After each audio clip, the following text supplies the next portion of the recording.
Look, it's on. Oh, it's on. It is so on. Pull up a chair, grab a cold one, smoke 'em if you got 'em. It's time for the Fan Happy Hour. On the Fan Sports Network, 105.1 and 1080. The Fan. Here's your host, Luke Anderson. Hey, hey, hey! Happy Tuesday, all you beautiful radio listeners. Hope you're having a wonderful start to your afternoon. As always, we encourage you to send in any of your thoughts, join the conversation, make comments, ask questions, get workout tips from Jeff Rust.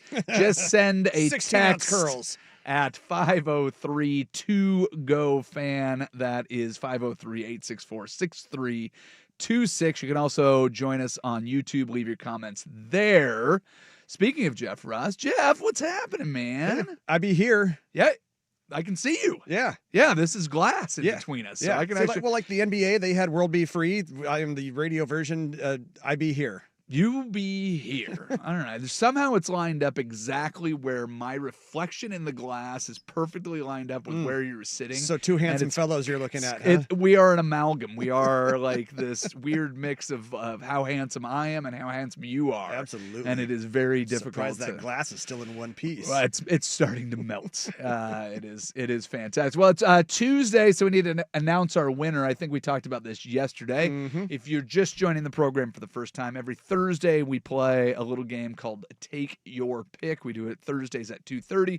We pick all the NFL games. And we made it interactive because it's more fun that way. Because let's be honest, I pick the games that I want to root for.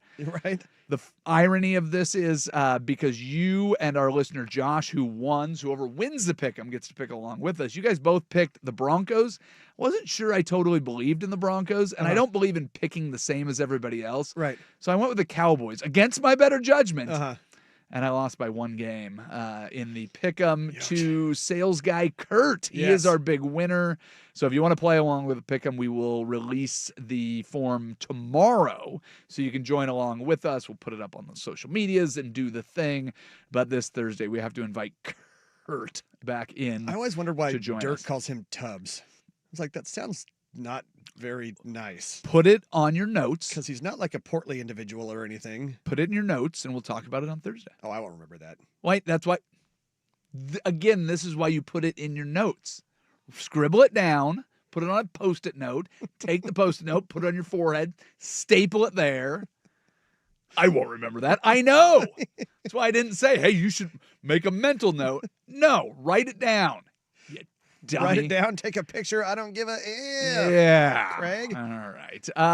So last night, everybody in the house has been feeling a little under the weather. I've not been getting a ton of sleep. I've got twin daughters. Both of them have taken turns being sick over the last week. My wife hasn't felt great. I'm starting to get kind of that rundown feeling. So last night, I told my wife she had plans. She's starting to feel better, so she's going out. Mhm. I've got the kids. They've got like double lacrosse on Mondays, so they come home tired. Yeah. And I told my wife, I go, all I'm going to do is I'm going to watch this World Series game, and I'm going to go to bed early. Mm-hmm. Yeah. Right. Game starts at 5. Should be done right around 8, maybe 8:30. You know, if you got a tight one going down the stretch. I thought maybe Lots of pitching changes. Maybe if the game's close, I'll watch the end of the Blazers game, as I'm laying down and doing that. How long can a 9-inning game go? I mean, 9 innings doesn't take very long. They've got the pitch clock. So my wife gets home at like 11 o'clock at night, and she's like, "You're still awake?" And I go, "Well, this game, this stupid baseball game is now in the 16th inning or whatever it is." And she gets, ready and lays down in bed next to me, and she looks at the screen and sees Freddie Freeman on there. Uh-huh. And she goes, "Who's this guy? Freddie, do something. Just be good at baseball and end this stupid game." And she goes, "Does he ever do anything?" And I go, "Well, yeah, he hit a grand slam to win game 1. Remember, we were at your family's house last year, and her whole family There is a section of her family that is all Japanese heritage. Okay. So they're all in for Shohei Ohtani. They're not Absolutely. big baseball fans. So I am catching everybody up on baseball and strategy, and we're watching Shohei Ohtani, and everybody's very excited. I go, you remember watching Freddie Freeman hit that grand slam? She's like, oh, yeah, I guess I kind of remember that. She lays down to go to sleep. Yeah. And then Freddie Freeman almost hit a home run because it was only the 16th or 15th or whatever it was. So Right. his previous at bat, and I threw in the towel. I was like, I can't do this anymore. Will Klein had just got on the mound, and I decided, I was like, it's too late. It's like 11 o'clock. An hour later, Freddie Freeman's next at bat. He hits the solo shot. They win the game. But that game last night had absolutely everything. And the announcers were talking about it the entire time. They're like, well, that checks off the bingo scorecard. You know what last night's game didn't have? What? A double play. Out of all the things that it had, So you have a 2-game night and not a single double play. yeah, it was absolutely wild. And the first game, 9 innings, the first 9 innings is 5-5. Yeah. And you have lead changes, and you have runs scored, and you have tons of base runners, and you have some amazing defensive plays. 2 of the runs that scored for the Blue Jays were credited to an error on Tommy Edman. Tommy Edman had 2 of the best defensive plays maybe that I've ever seen in a World Series game. Later in the game, totally redeems himself. You have 2 guys thrown out at third base. You have somebody thrown out at home plate. You have a throw that goes offline by Teoscar Hernandez that allows a run to score. You have another one where he relays it through Edman to nail somebody at home plate. Like, the whole game was fantastic. The extra innings, or the second 9 runs, Yeah. or 9 innings, ugh. I wanted it to be everything that the first half was, but you know what it was? And you can't really blame the Blue Jays for their strategy. They stopped pitching to Shohei Ohtani. Yes, they did. First of all, so that made it a little duller. And what have we said about these 2 teams for the entire playoffs? You just got to get to their bullpen. Yeah. You just got to get to their bullpens. And boy, did they. They got to their bullpens and then some. Every They got to single all of them. available pitcher. They had Yoshida warming up. The pitcher from game 2 is out there warming up at the end of the 18th inning. He would have gone in for the 9th. Yeah. 19th. 19th. The 19th Yes, inning. You we're would not have used to played. saying that. You're the guy who started not before the travel day, the day before, and threw 105 pitch complete game. That's because that's what you had to do. Yes. Clayton- Coming in, your 10th pitcher of the evening, Yoshinobu Yamamoto. Yamamoto. I mean, it was, the whole thing was just theater, and it was fantastic, and it was great. But both of those bullpens were amazing. You had a couple base Exhausted. runners, but you couldn't do it. But I have to admit, it wore me out, and I couldn't quite make it. So just some of the stats that you had last night. So second longest game in Major League Baseball World Series history. So that was actually another Dodgers game in 2018, game 3 of the 2018 World Series. Also went 18 innings, went 7 hours. This one was 6 hours and 59 minutes, or Thank goodness for the pitch 47 clock. minutes. Or whatever it is. I know, it saved you so much time, didn't? 6 hours, 39 minutes was There the we go. exact one. Shohei Ohtani reached base 9 times. 9 times? 9 times. Looks like you're trying to do something. Yeah. 9 times. 9 times. What is that from? That's Ferris Bueller, my friend. Oh, is it really? Yeah. It sounded familiar. So, yeah, reached base 9 times, which is absolutely insane. He was intentionally walked 4 times, a postseason record. Total of 19 pitchers used between both teams. That is the most ever in a postseason game. They combined for 37 runners left on base. That is 6 more than any other postseason game. Well, it sounds like a full 2 games worth. Well, I mean, it's not wrong. Freddie Freeman tied a postseason record with 2 walk-off home runs. Only the only other player with 2 walk-off home runs in a World Series, or in World Series games. And the Dodgers now have 4 walk-off World Series home runs, tied with the Yankees for the most. Yankees played in a lot more World Series. So the whole thing was just epic. It was an outstanding game. You just had all of these moments that I think just drove me to think, man, it would have been nice to have the Mariners in there. But it was a ton of fun. And there's so many characters on this thing. And you never root for a player to get hurt. But if it has to be George Springer, I guess I'm okay. I guess I'm okay with that. I will manage to get by. Before we get to anything more, we have sound from the World Series. We've got Monday Night Football that was played last night. Blazers get another win. Before we get to any of that, we need to do some in case you missed it. In case you missed it, country music artist Brad Paisley performed the national anthem before World Series Game 3, marking the 5th time he has performed at the event. 4 of those World Series games that he performed in front of went to extra innings. 2 of the games, this Game 3 and the 2018 Game 3, were the longest World Series games in history. Yeesh. Any chance we can get Brad Paisley to sing the anthem before my next vacation? Is that just goes? Is there any chance I could get Brad Paisley to sing the anthem before the next time I put in new batteries in my remote control? Is that something? If we can get that to last twice as long. Do you think I could just get Paisley to sing it like before my next nap? Would that be, if I can just double up my next nap, would be fantastic. What if we get Brad Paisley to come sing the anthem before you pop that little blue pill? Honestly, I think I'd rather have the nap. Is that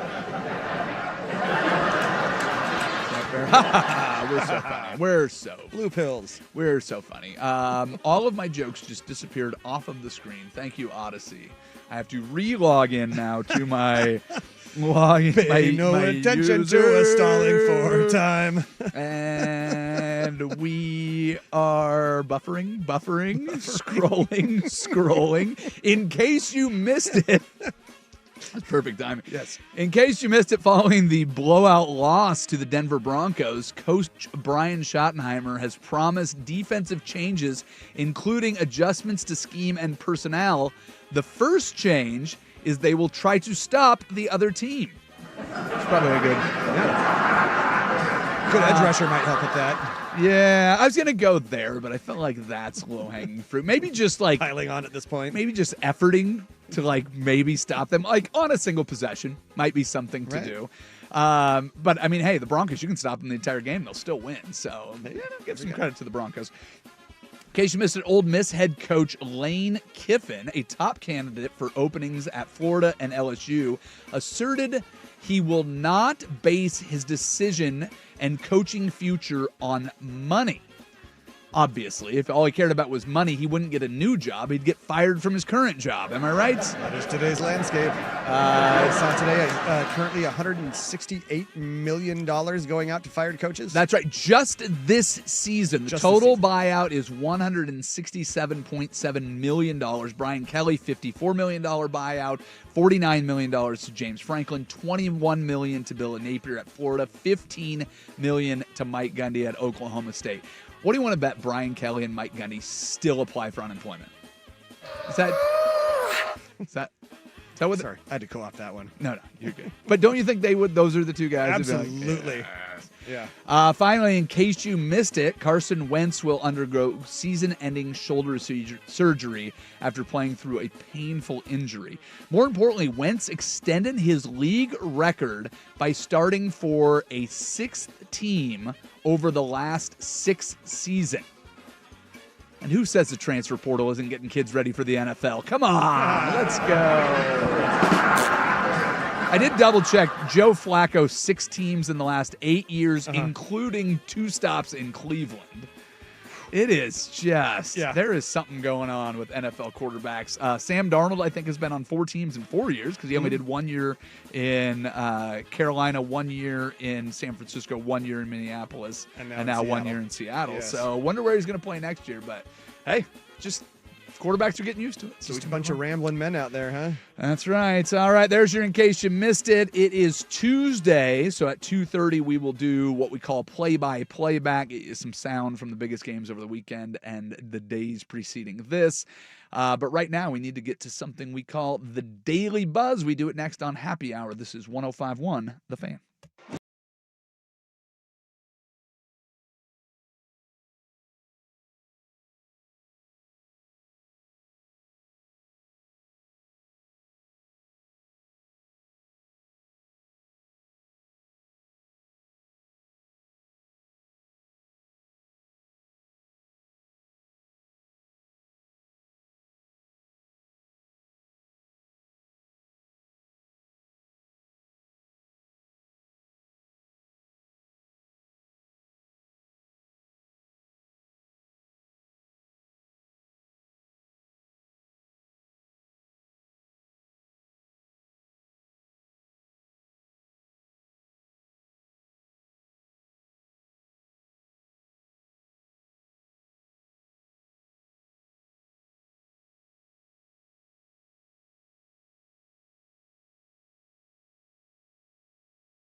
Trending topics and trivial matters that got our attention. It's the Daily Buzz on the Fan Happy Hour. The Buzz.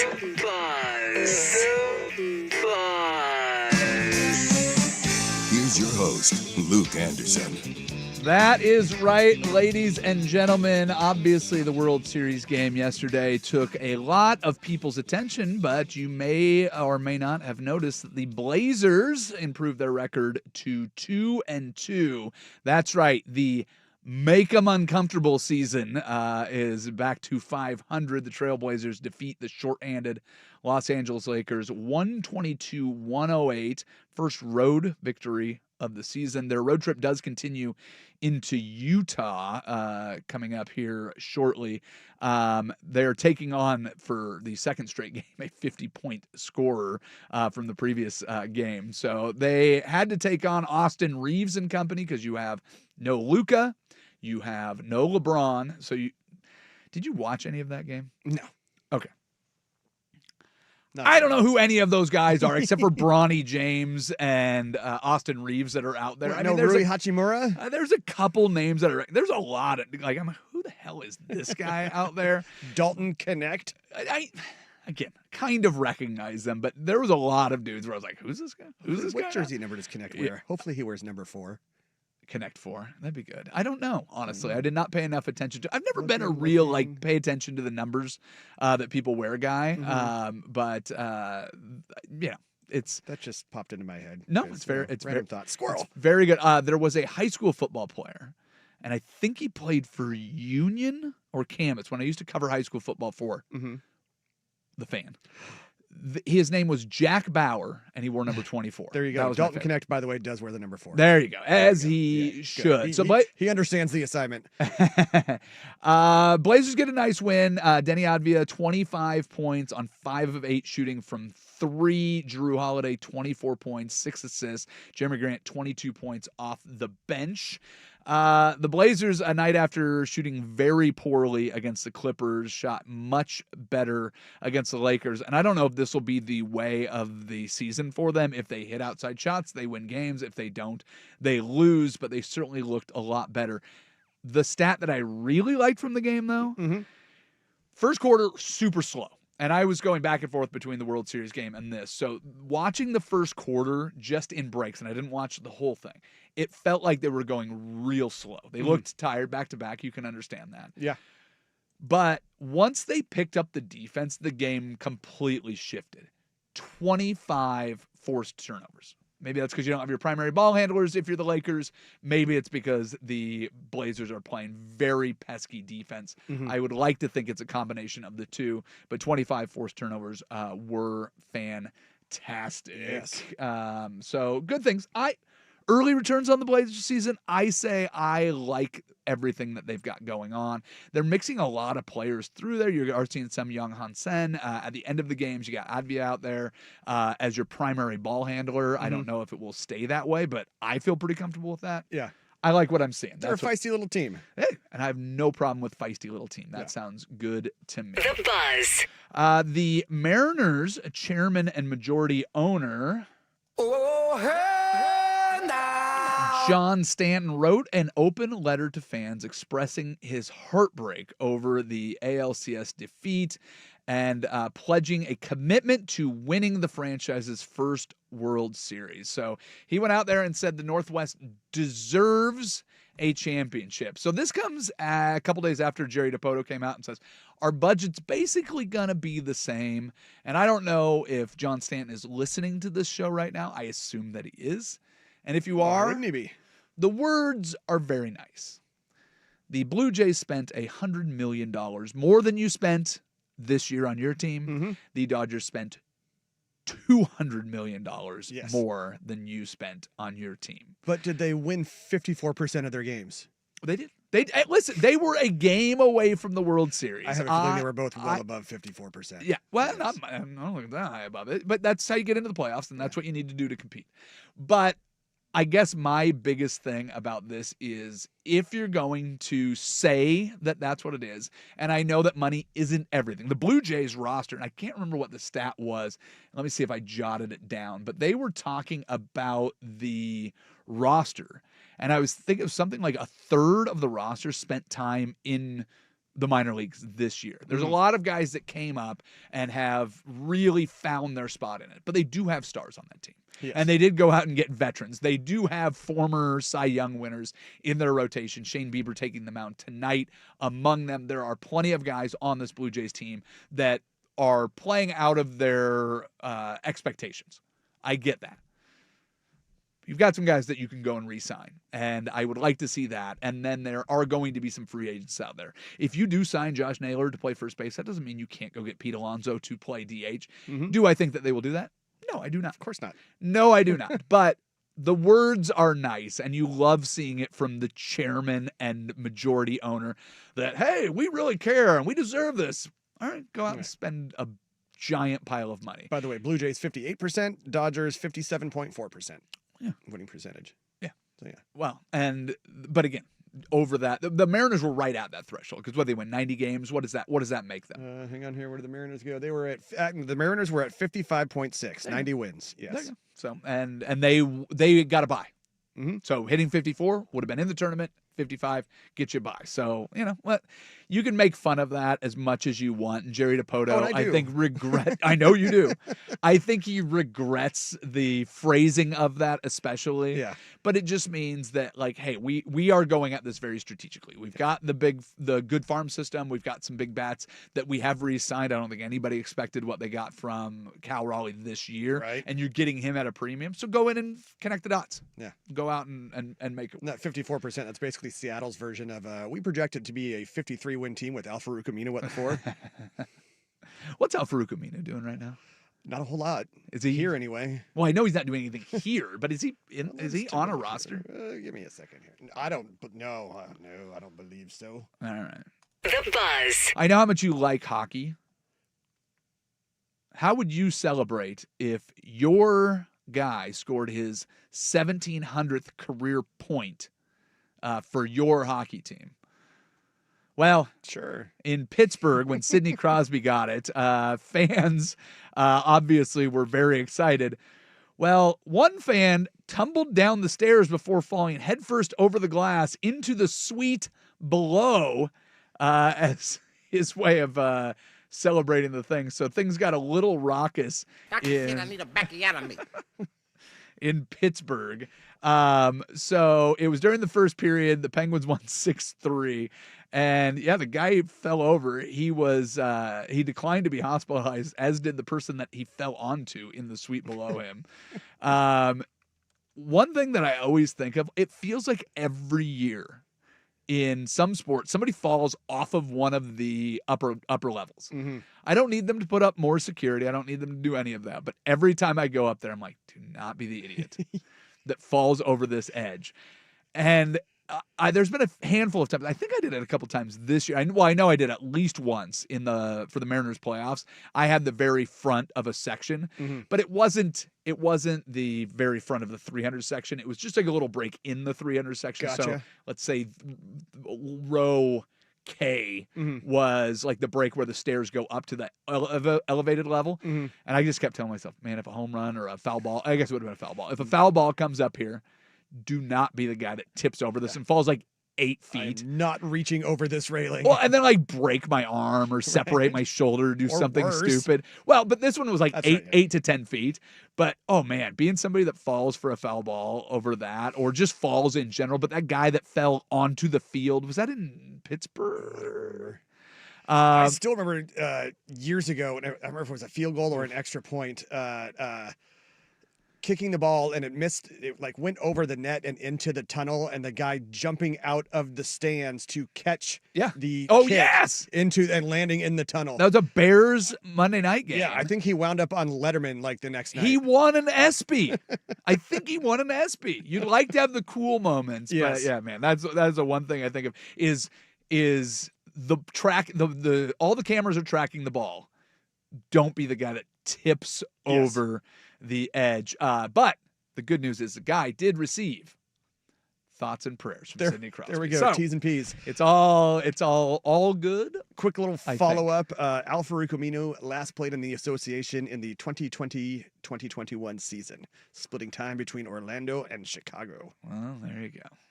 So yeah, R.I.P. been a little Al bit. Farouk Aminu. Wait, no, not R.I.P. No, So, I think we're on our. So that means what? We're on our 5th season without him in the league. well, how many seasons without him on the Blazers? Because I don't think I miss him very much. He spent looks like he played a total of 41 games after his Blazers tenure. And man, they just kept trying to force him into a starting the course of role 2 and seasons. trying to figure that out. Ugh. Yeah. Ugh. Boy, I miss Neil Olshey. Don't you? Yeah. No. Does anybody? Nope. All right. With that, we need to walk over to the George McCoy at Warren Allen Sports Desk and see what we missed. Guys, move on.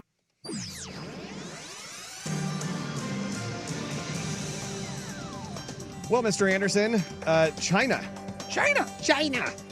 in an effort to cut down on waste, implementing a new plan in public restrooms. In order to access toilet paper, one must first scan a QR code and watch an ad. Only then will the machine dispense a small amount of tissue. If you don't feel like watching, you can decide to pay instead. It's the equivalent of about 7 cents for just a little tiny skosh or a little bit more TP. That sounds like a bit much to me, but I guess at least you don't have to watch it to watch or pay before you use the toilet, So I went because that could create a mess. I went to London. Yeah, that would be quite the mess. I went to London, and I think they did the same thing in spots in Italy. Gotcha. Paid restrooms. You go in there, you flash your credit card, they walk you in, they have somebody guarding the entrance, they have a cleaning staff that I assume is paid for by the money that you pay to get into said restrooms. And honestly, paying to know that you can get a clean restroom is 100% something that I'm happy to do. Having a free restroom that is absolutely disgusting, thanks but no thanks. I would rather pay, and I don't, maybe $1? Like whatever it cost was 100% worth it. I had no beef with that whatsoever. And I'm sure you have somebody there, and if it's an emergency or kids or whatever it is, they can make the judgment to override the system.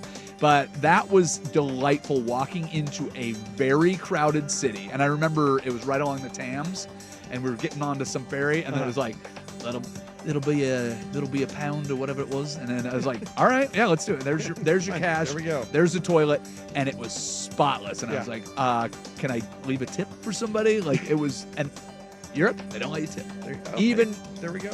Even better. So I am all for paid toilets. I would much rather do that than ads. Just imagine standing there doing the pee dance, though, and going, why are you still buffering? Well, could you imagine sitting on the toilet and you get an ad for, say, Charmin or Angel Soft, and then you get that one ply. Yeah, that like super coarse, terrible, and you're like, and you only get enough squares where you can't even double it up. Yeah, and exactly. No thanks. I want no part of that. No, thank you. More sports scores and stories coming up in 60 minutes. I'm Jeff Rust from the George McCoy at Warren Allen Sports Desk. Hurt and missing work, insurance companies acting like jerks. Don't call your mom. Call George McCoy at warrenallen.com. The home of Ducks Game Day. Before and after every Ducks football game this season. The Fan Sports Network, 105.1 FM and 1080 AM.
It's Tuesday on the Fan Happy Hour with Luke Anderson. You might not want to let your children watch this. Time for play-by-play back. Gary Newton is the greatest corn dogger ever. Real game calls, real reactions, and one big question. Is that a corn dog in your pocket? Oh yeah. That's my practice dog, sorry. Talk to me, dirty corn dogs. Freddie Freeman, Mr. World Series, ends the marathon at midnight.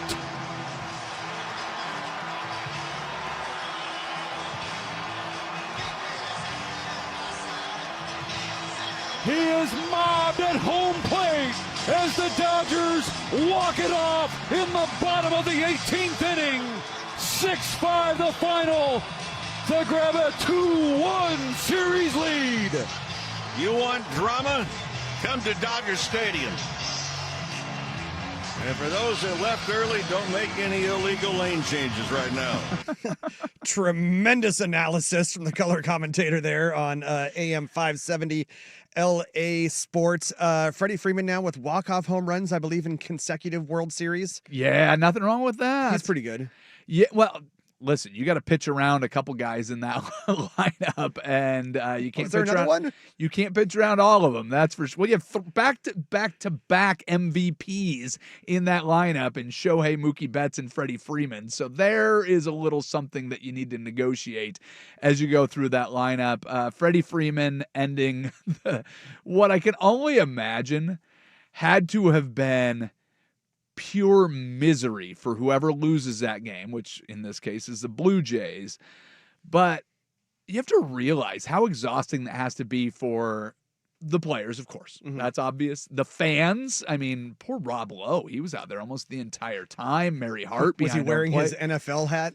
I think he was wearing a Dodgers hat, but yes, very good question. But also for the broadcasters, can you imagine like that? The thing that I loved about that clip is there's a video that goes with it. You can find it online, obviously. Steven Nelson, the play-by-play man, just looked wiped, exhausted.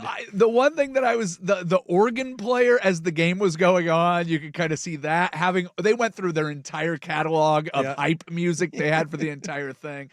That game was a marathon, and it leaves so little time to be prepared for everybody that participated in that game. I cannot wait for Game 4 tonight. Do you suppose that Sal Palantonio is the only person on the planet that Freddie Freeman looks at and goes, man, I wish my teeth were that white? I think he probably watches something about Mary and just goes, yeah, that's right. That's right, Matt. New Matt chompers. Dillon. That's right. I like this meeting at the mound right now because I'm pretty sure they're going to say, keep the ball away. Outside corner, splits away. Do not mess inside or that part of the plate that we've been showing you where all his hits are. Seems like good advice. Here he is. Seems like he always delivers when the moment calls for it. Shohei Ohtani is 3 for 3 tonight, 2 doubles and a home run, 6 out of his last 6, 4 home runs, 2 doubles in this ballpark. Jays do not have many left-handed options. That splitter that you're talking about with Dominguez makes him one of their best options against Ohtani. Now what Ohtani's going to be looking for is that fastball that he pulls. And if he pulls it, it has cutting action that comes back into the barrel of the bat.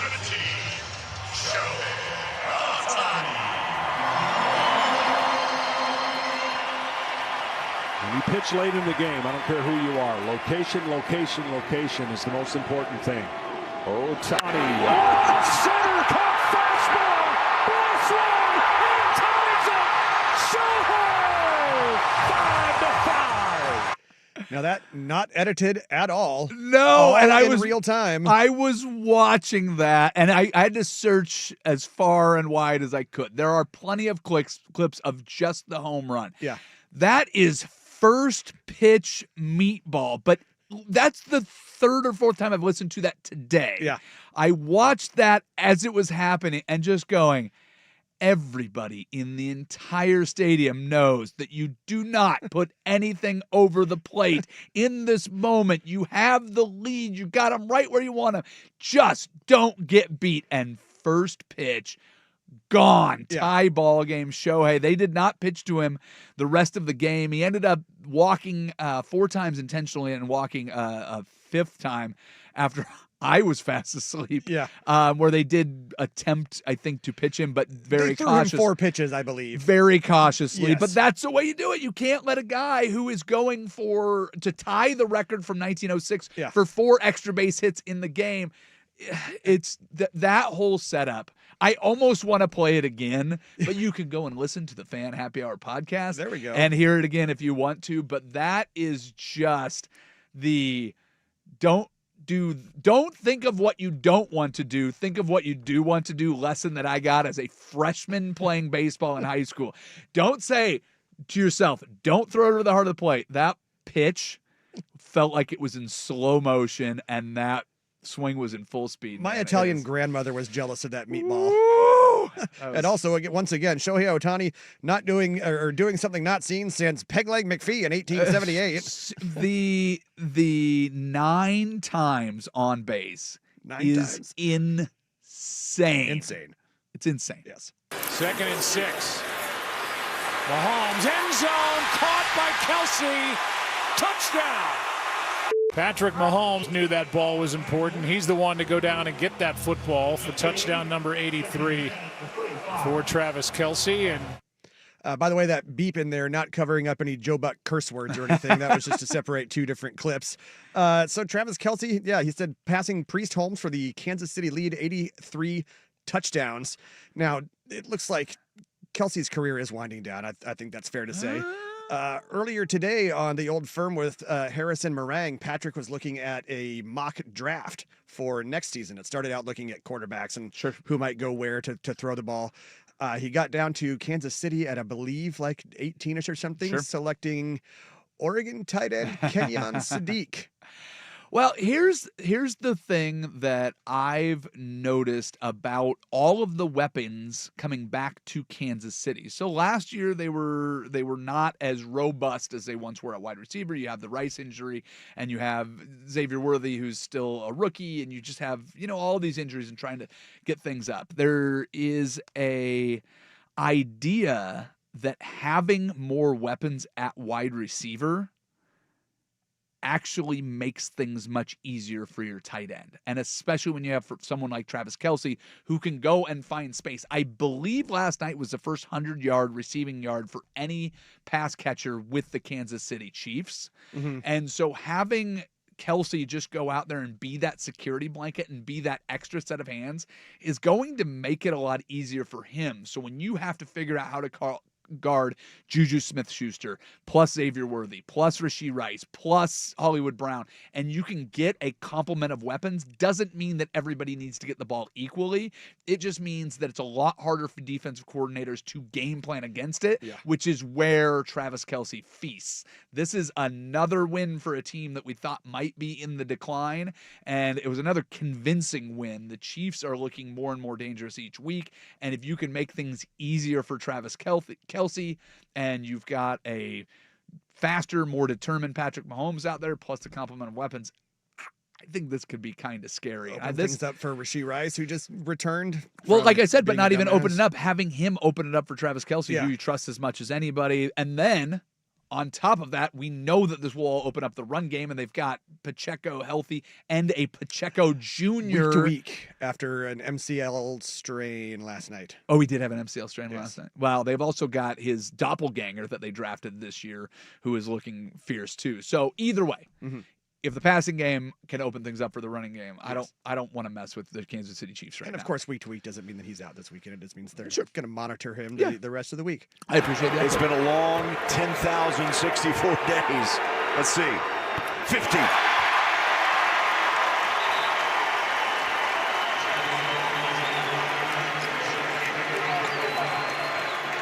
A career high for Markkanen. Well, we hear Lauri Markkanen's 50th point there, as they said. It was a career high. We opted to not extend that clip to hear the free throw that made it 51. But yeah, 10,064 days, I believe they said, since the Utah Jazz's last 50-point score. That would have been 1998, and the mailman and never mind, I'm not going to make this joke. It's probably a good idea. Safety first, Yes. FCC regulated. That is probably the good way to go. Here's the wild thing about that game. That is the fourth 50-point game in the first 6 days of the 25-26 season. Shai Gilgeous-Alexander started things off with leads all scoring with a 55-point game. Austin Reeves had 51 points on the 26th. Markkanen had 51 points last night on the 27th. And Aaron Gordon has a 50-point game also on the 23rd to get things started. Last season, all year, there were 18 50-point games, but those included guys like De'Aaron Fox and Pablo Banchero. CJ McCollum had a 50-point game on the 3rd of January. So I don't know that this is something that necessarily scares me. The Blazers will take on the Utah Jazz next, but they just played Austin Reeves after his 50 points game.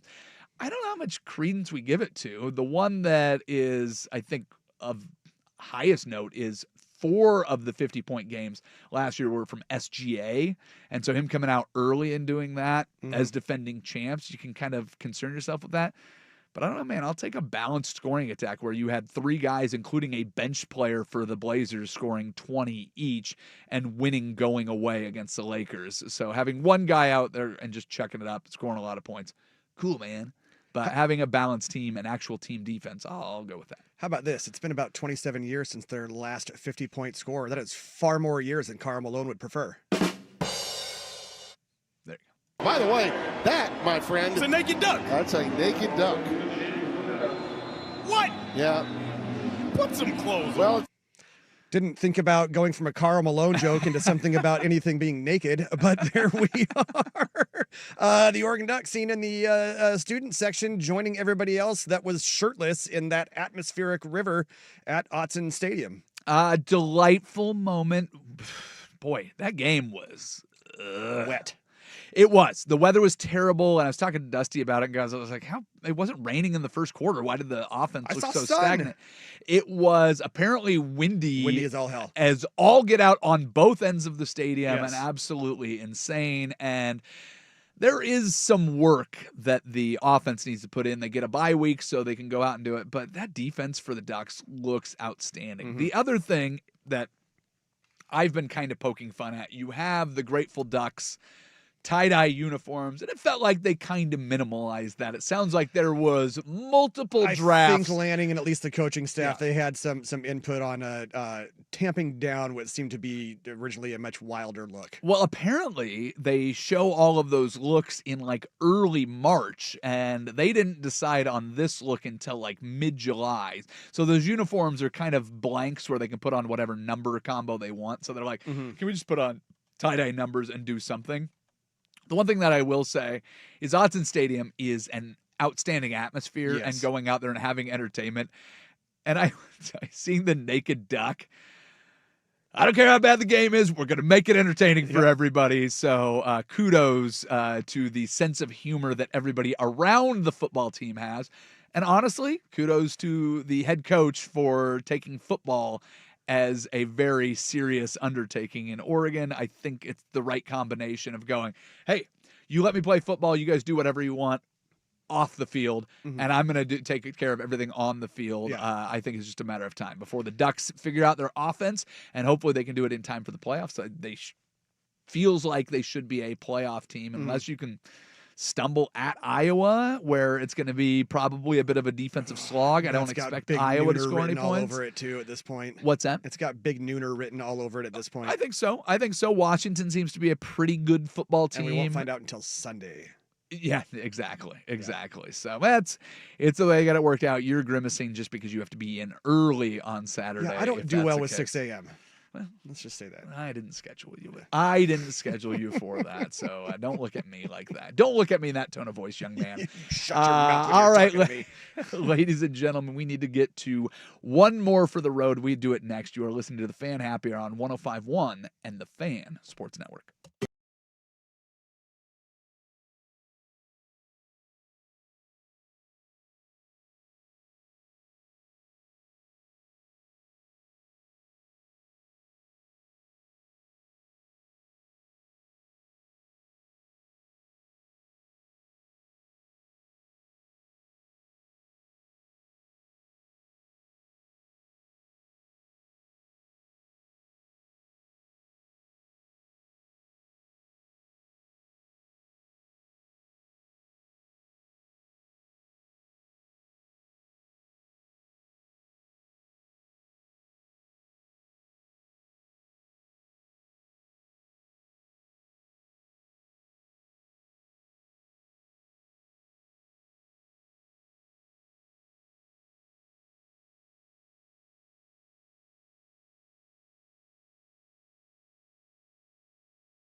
Thanks, hot shot. Welcome back to the Fan Happy Hour. We're about to wrap things up. Maybe you guys like what I have so far? Wicked woman, cool creams and misters. You gotta go spell me. Let's grab one more for the road. Come on, everybody.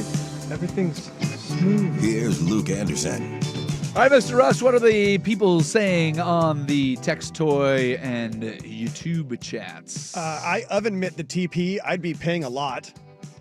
Oh, yeah. It builds a full beehive style wraparound. Right. Make sure that it's you're clean all the way up to your elbow. Yes. Yeah, and then even Elaine could spare a square there. Oh, yeah. Okay. I can't spare a square. Yep. I'm picking up what you're putting down there. So people kind of in on that. I watched the Blazers game any day. The Lakers lose is a good day, even without LeBron or Luka. Well, the nice thing about that win is it feels like one you're supposed to win. Right? I mean, we were kind of talking about this yesterday. They didn't finish well against the Timberwolves. They didn't finish well against the Clippers. Those are expected, and according to Draymond Green, I believe Minnesota and the Clippers are picked to be two of the teams at the top of the West. He did exclude the Houston Rockets, which I absolutely love. Screw you, KD. But you're not necessarily supposed, especially if you're an ascending team. You're not supposed to beat the Clippers. You're a young and hopefully up-and-coming team. You're not supposed to beat the Timberwolves. Yes. But you're supposed to beat a Lakers team that doesn't have their two best players. Exactly. And they did. And that's exactly what you want. And I'm with you. Lakers losing, always good. Yes. And one more quick one here. The stairs at the VMC will make you trip every time. The new stairs? I don't know. Did you not know? I know that they have done some remodeling and refurbishing in there and such, but they have. So this last weekend I didn't go, but it was the unveiling of the new and improved VMC. The Winterhawks hosted 2 games over the weekend, and I was told by somebody with inside knowledge of the operations at the VMC that they now have handrails. Oh, hey. To which he said, wait, we didn't have handrails before? I never noticed that. Because when you work in team ops for the Winterhawks, apparently you don't pay that much attention to the fan experience. Right. But now they have new chairs, they have handrails, they have redesigned it a little bit. So there is an opportunity to check it out soon because the Winterhawks will be back. Before we do the final story of the day, if you were not able to listen to the entire hour, if you're not listening right now, no worries. The Happy Hour podcast is available at 1051thefan.com, Odyssey.com, the Odyssey app. Or if you watch an ad while pooping in China, you get 3 squares of single ply and an episode of the Happy Hour podcast. It's going to give you that ghost finger. That's... Hey now. If you don't get that joke, go back and listen to today's show, past shows, or future shows. The news came through while we were doing the show, so a little bit of an audible here. This from Mallory Smith on X. She says, this just in. A truck hauling rhesus monkeys from Tulane University crashed on I-59 in Jasper County, Mississippi. The monkeys are about 40 pounds each, aggressive, and may carry hepatitis C, herpes, and COVID. Yikes. All but one of the monkeys have died. Officials say the remaining monkey, if the remaining monkey leaves the wreck site, it'll have to be shot. Tulane's sending a team tomorrow to recover it. Oh, perfect. Perfect. Nothing to see here. Only the strongest herpes, hep C, and COVID diseased monkeys survived. We'll get out there tomorrow. Well, Don't worry about it. I guess it's a good thing it was just a truck full of Reese's monkeys and not Reese's like bats or pumpkins. Doesn't this feel like how a Halloween movie starts? Right. Is like the angry truck of monkeys crashes and everybody thinks it's not that big of a deal. We'll get to it tomorrow. And next year the entire town is zombies. Until you find out they got rabies and hep C and COVID. Does it say rabies? It's aggressive, but it does not say rabies. Yeah, hep C, herpes. Herpes, there we go. And COVID. How'd you get herpes? It was from a monkey in a truck wreck. Yeah, sure. What did you do with that monkey? Wow.